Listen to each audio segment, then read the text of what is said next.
बिस्मिल्लाहिर्रहमानिर्रहीम। अज का जो मौजू है वो 14 अगस्त के नाल रिलेटिड है, यानी वो मिलिया होया मौजू है।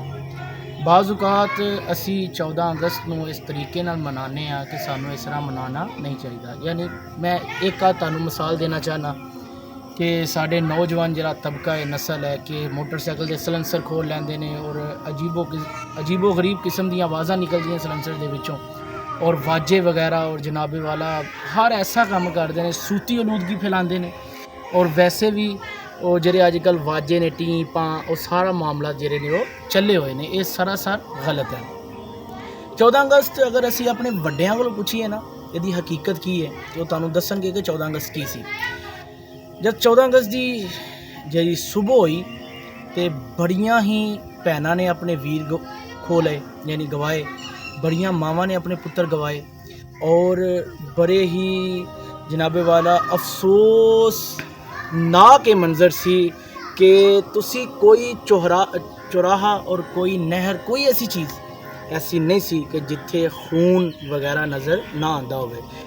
कुएं जड़ियां सन अड्डियां मावां भैनां दियां लाशां दे नाल भरे हुए सन। यानी कि बड़ा अजीबो गरीब मंजर, खौफनाक मंजर बनया होया सी। यानी कि ये पाकिस्तान बड़ियां कुर्बानियां दे नाल बनया होया है और बड़े लोगों ने ये कुर्बानियां पेश कीतियां ने। ते मैं हाथ जोड़ के तुहाडे अगे ये गुजारिश करना कि कोई भी इस तरह का काम ना करो कि जड़ियां शोहदाए पाकिस्तान वास्ते शोहदाए पाकिस्तान जो सानू वेखन और कहन कि यार ए मुसलमान ने और असी कुर्बानियां दे छड्डियां और इन्होंने खुशियां चढ़ियां हुई ने। एक छोटा जिहा काम मेरा पैगाम है तुहाडे अगे कि जद भी 14 अगस्त की सुबह होए तो नमाज फजर तो बाद चंद कलिमात जिहड़े ने अल्लाह ताला दी कलाम पाक कुरान पाक दे, यानी कि एक बार सूरत फातिहा 3 दफ़ा, सूरत इखलास पढ़ के ते शोहदाए पाकिस्तान वास्ते इसाले सवाब अल्लाह दी बारगाह में दुआ करो कि अल्लाह ताला उन्हां दे जन्नती दराजात बुलंद फरमावे। उन्हां वास्ते दुआ करो और हमेशा एक गल याद रखो कि तुसी पाकिस्तान के वासी हो, असी पाकिस्तान के वासी, असी उन्होंने की दे रहे हैं ये टी पां और जनाबे वाला वाजे बजा बजा के ए कोई पाकिस्तानी होने की निशानी नहीं। ये तो मेरी नज़र दे विच कह लो एक महज असी एक गलत कॉन्सैप्ट नूं पकड़िया होया जिहड़ा बेहद गलत है। असी साल दे विच कोई ऐसा काम करिए, कोई एक ऐसा काम कि जिहदी वजह तो दुनिया सानू याद रखे कि वाकई पाकिस्तानी ने, असी मुस्लिम भी हैं, असी मुसलमान भी हैं और साढ़े उत्ते अल्लाह दा भी बड़ा वड्डा करम है।